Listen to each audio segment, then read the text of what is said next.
நான் குற்றம் சாட்டுகிறேன். முதல் குற்றவாளி இந்த அரசாங்கம், இந்த காவல்துறை, இந்த உளவுத்துறை.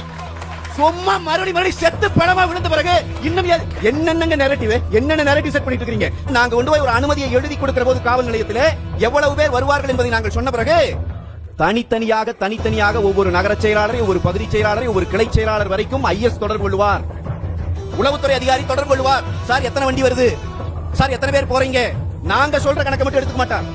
டோல்கேட்ல ஆள் நிக்கும் உளவுத்துறைக்கு, டோல்கேட்ல இந்த டோல்கேட்ல இத்தனை வண்டி கிராஸ் ஆயிருக்குது சார், சோ இவ்வளவு கூட்டம் வரப்போகிறது.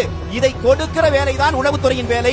உளவுத்துறை இந்த ரிப்போர்ட் கொடுத்து காவல்துறை பாதுகாப்பு கொடுக்க வேண்டும் என்பதற்காகத்தான் அனுமதியே கேட்கப்படுகிறது. அதுதான் பேசிக். ஏன் நம்ம அதை யாருமே பேச மாட்டேங்கிறோம்.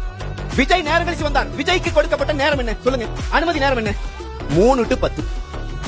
3 to 10 அனுமதி நேரம் கொடுத்தது யார்? காவல்துறை. 3ல இருந்து 10 வரைக்கும் அனுமதி கொடுத்தாச்சா?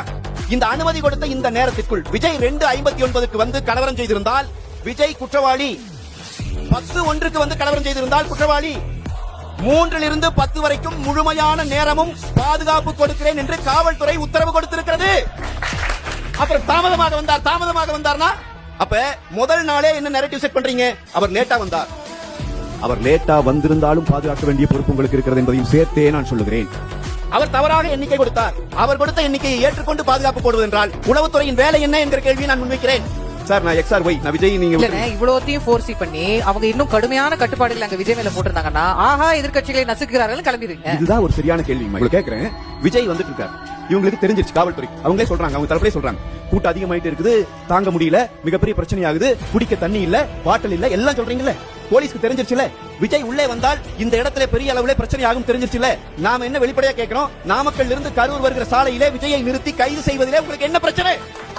நீங்க என்ன பதில் சொல்றீங்க அதுக்கு? நாங்க கைது செய்து கூட்டம் நடக்கலைனா திமுக பயந்துருச்சு, அரசாங்க விஜயை பார்த்து பயந்துருச்சுன்னு விமர்சிப்பீங்க. அந்த விமர்சனத்திலிருந்து திமுகவை காப்பாற்றுவது காவல்துறையின் வேலை அல்ல. அவங்க மேல விமர்சனம் வந்தா வரட்டும், ஆளுங்கட்சி விமர்சனம் வரக்கூடாதா? நீ ஆளுங்கட்சி மேல விமர்சனம் வரக்கூடாது என்பதற்காக அவரை அலோ பண்ணி இங்க உயிர்களை போக வைத்திருக்கிறார் என்றால் நான் குற்றம் சாட்டுகிறேன். முதல் குற்றவாளி இந்த அரசாங்கம், இந்த காவல்துறை, இந்த உளவுத்துறை.